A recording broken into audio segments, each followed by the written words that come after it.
আমরা আজ সকালে গণমাধ্যমে দেখতে পেলাম সৈয়দপুর বিমানবন্দরে ঢাকা থেকে যাওয়ার পর নগদ অর্ধ কোটিরও বেশি টাকা সহ ঠাকুরগাঁও জেলা জামাতের আমিরকে আটক করেছে পুলিশ।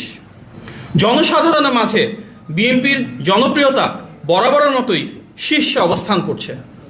বিশেষ করে গতকাল মঙ্গলবার থেকে লঞ্চ, বাস এবং ট্রেন সহ বিভিন্ন যানবাহনে যার পক্ষে যেভাবে সম্ভব ভোটের টানে নিজ নিজ নির্বাচনী এলাকায় জনগণ ফেরা শুরু করেছেন।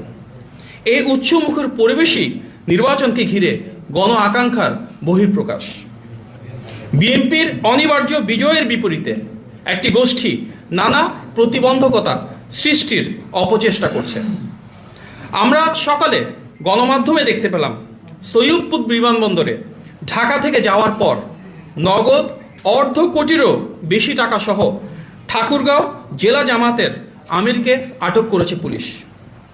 যেখানে নির্বাচনে অবৈধ অর্থনৈতিক লেনদেন প্রতিহত করতে সকল ব্যাংক, অর্থনৈতিক প্রতিষ্ঠান, ব্যবসায়িক লেনদেন ও কার্যক্রম বন্ধ রয়েছে, সেখানে স্বাভাবিকভাবেই সর্বত্র প্রশ্ন উঠছে জামাতের একটি জেলার সর্বোচ্চ নেতা কোন উৎস থেকে এই বিপুল পরিমাণ অর্থ নিয়ে কি উদ্দেশ্যে, কাদের দেওয়ার জন্য নির্বাচনের ঠিক আগের দিন ঢাকা থেকে ঠাকুরগাঁও যাচ্ছেন।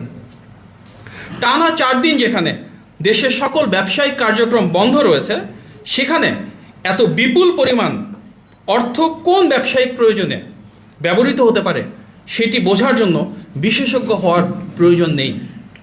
স্পষ্টতই আচরণবিধির এই লঙ্ঘন গণবিচ্ছিন্ন রাজনৈতিক দলটির দেউলিয়ত্ব ও অনৈতিক প্রভাব বিস্তারের চেষ্টা প্রমাণ করছে।